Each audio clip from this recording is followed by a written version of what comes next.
Election سے پہلے انہوں نے انحراف کیا, ان کے والد صاحب کھڑے ہوئے جیت گئے, غالباً جیتے ہوئے ہیں نا ان کے والد صاحب, جہاں تک مجھے یاد پڑتا ہے جیتے ہوئے. اچھا تو میرا خیال جیتے ہی ہوں گے, اگر نہیں جیتے تو معاف کر دو یار, تو پتہ چل رہا ایسے ہی پتہ چل رہا. اچھا جی, تو میرا خیال جیتے ہوئے ہیں بالکل. میں آپ کو ایک واقعہ بھی سناؤں گا. یہ ان کے وڈرا کی وجہ کیا تھی؟ وڈرا کی وجہ یہ تھی کہ یہ لاہور دے رہی ہیں ماشاء اللہ, تو وہ اتنا متھا نہیں لگا سکتے. تو والد صاحب بزرگ ہیں, اور جب ان کو پولیس پکڑ کے لے گئی تھی دل واقعی دکھی تھا. تو انہوں نے میرا خیال سمجھایا بجھایا ہوگا کہ پتر کیڑے چکراں چ پی گئے. اور پھر اس کے بعد جو ہے انہوں نے آج ٹویٹ کر کے اپنی جو ذمہ داریاں ہیں پارٹی کی ان سے استعفیٰ دے دیا ہے, سیکٹری صدر پنجاب کے. انہوں نے کہا نا ہاں صاحب بس بہت ہوگی. میں چونکہ بہت دور ہوں, یعنی کہ میں پاکستان میں نہیں ہوں, تو یہاں پر یہ عہدہ ان کے پاس ہونا چاہیے جو خان صاحب سے بھی رابطہ رکھ سکتا ہو, کارکنوں کے ساتھ بھی رابطہ رکھ سکتا ہو. اصل بات یہ نہیں ہے, بات اندر میں کچھ اور ہے, اور وہ ہے بچت کے راستے ڈھونڈے جا رہے ہیں. جے پتر سائیندہ تو وسا نہ کھائیں رائندہ. تو ہوا یہ تھا کہ جب پارلیمان میں میاں اظہر صاحب بیٹھے ہوئے تھے تو خود چل کے یہ بات میاں اظہر صاحب نے ہمارے ایک صحافی سینئر صحافی کو یہ والی بات بتائی کہ خود چل کے بلاول بھٹو زرداری صاحب ان کے پاس گئے, ان کے ساتھ مصافحہ کیا اور ان کو کہا آپ ہمارے بزرگ ہیں, آپ کو کوئی بھی کسی بھی قسم کا کام ہو آپ نے مجھے بتانا, میں آپ کا بچہ ہوں. یعنی آپ دل چھوٹا نہ کریں, ہم آدھے ذرا آگے پیچھے ہے تو میں جناب. وہ کہتے ہیں کہ میری زندگی میں پہلی دفعہ اس صحافی کی انہوں نے کہا کہ بلاول سے بات ہوئی, وہ اتنا امپریس ہوئے کہ انہوں نے کہا کہڑے چکراں چ پی گیا خان دے. میرا خیال ہے کہ یہ وہ پریشر ہے. اب وہ پاکستان کی یعنی کہہ لیں نون لیگ ہو, پی ڈی ایم ہو, وہ ذرا ان کے ساتھ معاملہ ٹھیک کر کے اپنے اور اپنے خاندان کے اوپر جو ان کے بیٹے ناہنجار قسم کا بڈھے پیو نوں چھڑ کے دوڑ گیا. مجھے تو یہ نہیں سمجھ آتی کس قسم کا انقلاب ہے, کس قسم کا انقلاب ہے یار. جو بھی دوڑتا ہے, جو بھی دوڑتا ہے, وہ صحافی ہو, سیاست دان ہو, ادھر کا ہو ادھر کا ہو, پی ٹی آئی کا ہو, نون لیگ کا ہو, پیپل پارٹی کا ہو, جہاں کا بھی ہو, انٹل انلیس چلیں انٹل انلیس اگر مگر ہم چھوڑتے ہیں, جو اگر تو آپ نے انقلاب لے کے آنا پہلے میدان میں لے کے آئیں. تو یہ میرا خیال ہے کہ والد صاحب جو ہیں وہ راستہ تلاش کرنے کی ان کی کوشش کر رہے ہیں. ڈونلڈ لو صاحب جو ہیں وہ آج ایوان نمائندگان کی کمیٹی جو فارن افیئرز کی ہے وہاں پر پیش ہوئے. اب بات یہ ذہن میں رکھیے گا کہ یہ سارا جو کام ہوا ہے, یہ جتنا کچھ ہوا ہے امریکہ میں, چونکہ جو سمندر پار پاکستانی ہیں ان کی سوچن دانی, عقل دانی, پریکٹیکلی ان کو وہ اور طرح سے سوچتے ہیں, ان کے سوچنے کا میکینزم ذرا مختلف ہے. پاکستان میں انہوں نے رہنا کوئی نہیں, اور پاکستان کے مسئلے ان کے نزدیک جو ہیں وہ 1900 جب سے وہ باہر گئے ہوئے نا موسٹ, یار میں ان کے خلاف زیادہ نہیں بات کرنا چاہتا, میں کیا بات کروں. جب بندے کو سمجھ ہی نہ آ رہی ہو کہ میں, اور اس کے پولیٹیکل مکینکس ہی نہ ٹھیک ہوں, تو اس کو کیا. ایک اصولی بات یہ ہے کہ یار آپ پاکستان کی نیشنلٹی چھوڑ کے آپ نے امریکہ کے ساتھ اپنی وفاداری کا حلف اٹھایا ہوا ہے, تو ساڑھے تے رحم کھاؤ یار, سانو کرن دیو جو اسی کر رہے ہیں. بہرحال وہاں پر وہ ووٹر ہے, اور ان کا ووٹ ٹیرنے کے لیے جو بائیڈن صاحب جو ہیں وہ بھی کوشش, تو کس کو ووٹ آتے برے لگتے ہیں, انڈینز اور پاکستانی جو بھی ہیں. اب جو پاکستانی ہیں وہ ان کو عمران خان جو ہے وہ خیر قسم کا آیا ہوا ہے, تو اب ان کو تھوڑا سا ان کی دل جوئی کرنے کے لیے, ان کو رام کرنے کے لیے نہیں سے کچھ کر رہے ہیں. یہ جو لیٹر لوٹر لکھے تھے وہ کیا ہوتی ہے وہ والی جو فارن کیا اس کو کہتے ہیں یار, لابنگ فرم ہائر کی تھی جو عمران خان صاحب نے, تو وہ پیسے پوسے کام لگا کے انہوں نے کیا, ایک تھوڑی سی موو بنی.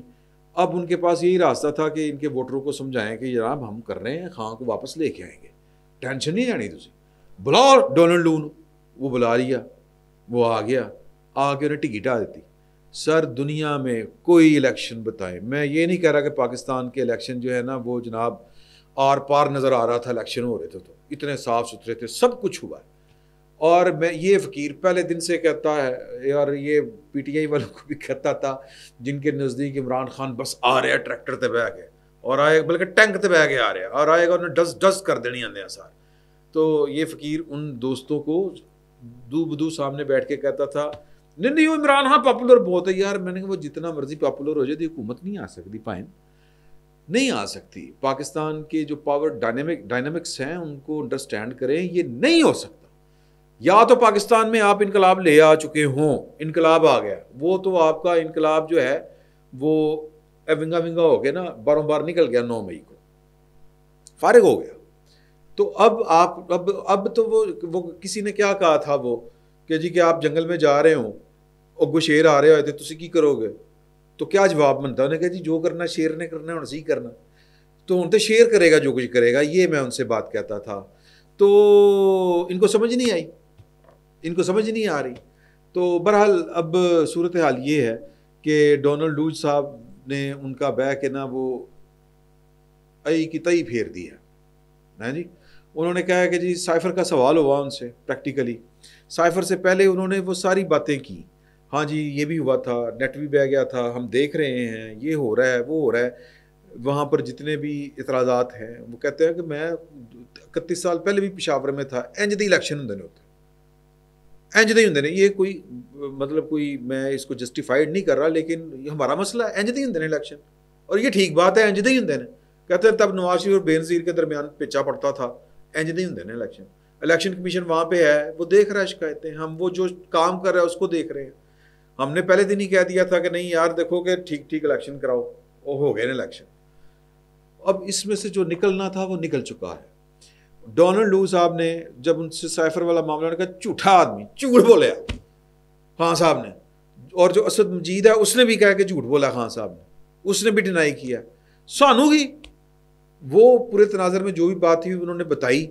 پہلی دفعہ انہوں نے ایک منظر عام کے اوپر آ کے عمران خان صاحب کے جو اعتراضات تھے اس کا جواب دیا. انہوں نے کہا کہ جھوٹ جھوٹو جھوٹ چتالی. اب اتنا کہنا تھا کہ پیچھے پی ٹی آئی والے جو فنکار بیٹھے ہوئے تھے انہوں نے رولا پڑنا شروع کرتا، پاکستان کا پہلا منتخب وزیر اعظم. اور میں وہ اسٹیج ڈراموں والی جگت میرے منہ میں آئی تھی، ایم سوری، واپس لیتا ہوں میں. اور کل کے اندھو چلے یوں کہہ لیتے ہیں کہ خدا کا خوف کریں منتخب پہلا وزیر اعظم. تو بہرحال یہ ان کی تاریخ میرا خیال ہے کہ شروع جو ہے وہ یہ 2018 کے بعد ہی ہوئی ہے، یا 13 کے بعد کہہ لیں آپ، جب بھی آپ، یا پھر وہ جو لاہور والا جلسہ تھا تب سے شروع ہوئی ہے ان کی تاریخ. تو وہ ان کو پھر جناب تکے مار مور کے کرتا انہوں نے کھڑا کیا. انہوں نے کہا اچھا میرے ساتھ ایک عمران خان صاحب کا چاہنے والا بیٹھا ہوا تھا میرے دفتر میں، کلیگ ہے، وہ کہتا ہے کہ جی کہ کتنے تکا ماریا کتنے تکا ماریا. میں کہا پتر عزت دار ہستے گل ہوں. وہ جس طرح ان کو بازو سے پکڑ کے پولیس والا اٹھا کے باہر بھیج رہا ہے، میں نے کہا عزت دار آدمی کے لیے ہاتھ لگانا تو دور کی بات، وہ کوئی آ کے کہتے ہیں کہ سر یہ بات غلط ہے، تو اس کے لیے یہ بڑا مقام ہوتا ہے شرم کا. وہ بندہ چپ کر جاتا ہے کہ یار یہ میں واقعی غلط حرکت کرنے لگا تھا. میں کہا لیکن تانوں کوئی فرق ہی نہیں پڑتا، کیونکہ تانوں کوئی پتہ ہی نہیں عزت کی دی. عزت دار آدمی کے لیے یہ ہم آپس میں چونکہ کلیگ ہیں تو ہم شکر لگا رہے تھے. تو وہ جناب ان کو نکال دیا وہاں سے باہر. قصہ مختصر کہ عمران خان صاحب کی یہ کاوش بھی اکارت گئی، پاکستان تحریک انصاف کی بس یہ اکارت گئی. اب وہ جو ووٹ لینے تھے وہ جو بائیڈن صاحب کہیں گے دیکھا بلایا نا ڈونلڈ ڈیو کر رہے ہیں یار، ووٹ دے پاؤ نا، الیکشن کے بعد دیکھیں گے جب پھر حکومت آئے گی تو ہم نے آگے پاکستان کی حکومت کو سبق سکھا دیں گے کہ خان صاحب کے ساتھ کیا کیا.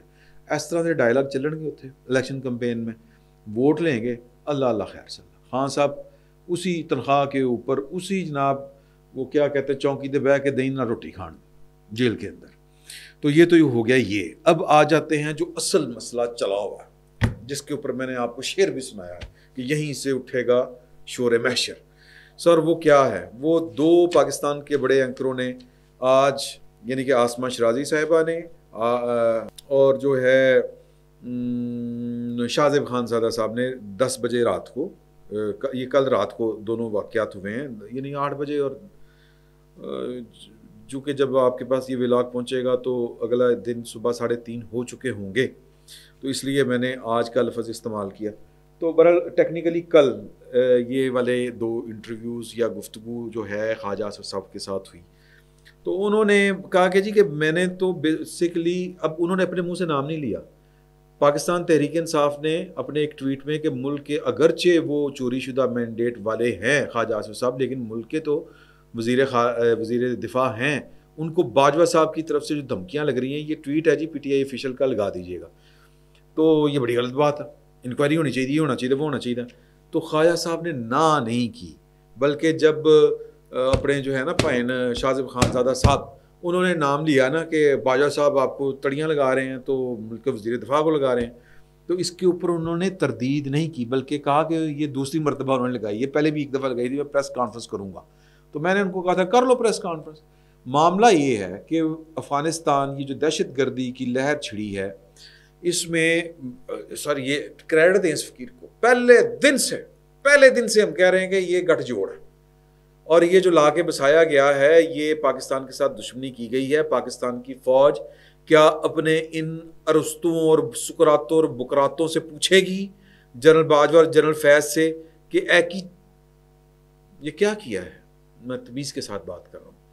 تو وہ اتنا ہی وہ ان کا قصور ہے۔ انہوں نے عادل شاہ زیب صاحب کے ساتھ، ڈان والے جو ہیں ان کے ساتھ بیٹھ کے یہی بات کی تھی کہ جی انہوں نے ہمیں بریفنگ دی تھی 5-6 گھنٹے کی، اور کہا تھا کہ جی کہ یہ ہو جائے گا، طلوع نہیں ہوگی، بڑے یہ ٹھیک لوگ ہیں، یہ ہے وہ ہے۔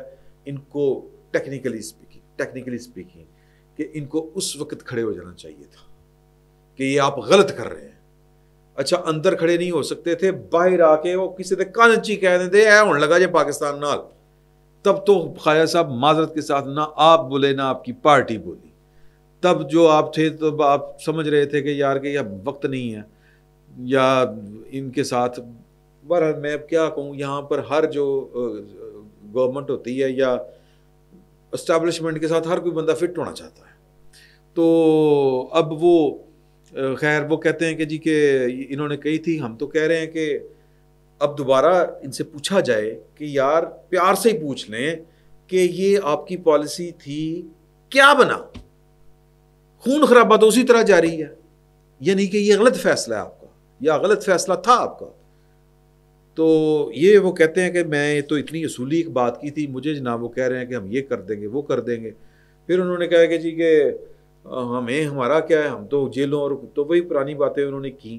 نئی بات اس میں یہ تھی کہ انہوں نے جب یہ والی بات کہی کہ جی کہ ادارے تو کھڑے ہی نہیں، ادارے تو اپنے ان لوگوں کے ساتھ کھڑے ہوتے ہیں، احتساب و تذوب تو کوئی نہیں ہوتا، تو کیا بنے گا؟ تو انہوں نے کہا نہیں ایسی بھی کوئی بات نہیں ہے، امید رکھنی چاہیے۔ سر ہوگا، یہیں سے اٹھے گا شور محشر۔ میں کہتا ہوں کہ اگر اس طرف والوں کا ارادہ نہ بھی ہو تو حالات ضرور اس طرف جائیں گے، کیونکہ جو پاکستان کے ساتھ یہ کر کے گئے ہیں یہ کوئی چھوٹی بات نہیں ہے۔ پھر اسی طرح وہ انہوں نے آسمہ شرازی صاحبہ کے ساتھ بھی یہی باتیں کی، اور اس میں تو انہوں نے کہا کہ جی کہ سوال ان سے یہ کیا گیا کہ ابھی نہیں تو کبھی نہیں کہ پارلیمنٹ ان کا محاسبہ کیوں نہیں کرتی؟ وہ کہتے ہیں نہیں وہ بریفنگ، انہوں نے کہا بریفنگ اور محاسبے میں فرق ہوتا ہے۔ انہوں نے کہا جی ہاں جی میں بھی یہی کہہ رہا ہوں۔ تو پارٹی آپ کا ساتھ دے گی، پارٹی کیا کر رہی ہے، یہ دونوں کے ملتے جلتے سوالات تھے اور دونوں کے اوپر ان کے ملتے جلتے جوابات تھے۔ اور قصہ مختصر کہ انہوں نے کہا کہ جی پچھلے 30-40 سال سے پاکستان کے ساتھ جو کچھ ہو رہا ہے ہم چاہتے ہیں کہ اس کا مداوع ہو، کوئی تو اپنی پالیسیوں کا عقد کرے۔ کہتے ہیں یہاں پر حکومت تو ہر بندہ تیار ہوتا ہے کرنے کے لیے، لیکن ذمہ داری کو نہیں لیتا اپنے غلط فیصلوں کی، غلط کاموں کی۔ تو 30-40 سال سے جو کچھ پاکستان کے ساتھ ہو رہا ہے تو یہ بڑی زیادتی ہے۔ ان سے پوچھا کہ اسٹیبلشمنٹ کے ساتھ آپ کے معاملات جو ہیں وہ گڑبڑ نہیں ہوں گے؟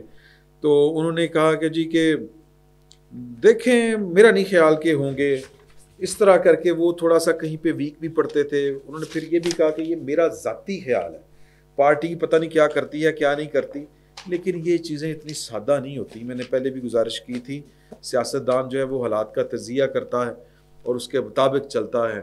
تو یہ جو چیزیں چل رہی ہیں یہ اینڈ پہ رزلٹ نکلے گا کہ جنرل باجوہ، جنرل فیض قانون کے کٹہرے میں آئیں گے ضرور، آج نہیں تو کل، یہیں سے اٹھے گا شور محشر انشاءاللہ۔ فی الوقت اتنا ہی، بہت بہت شکریہ۔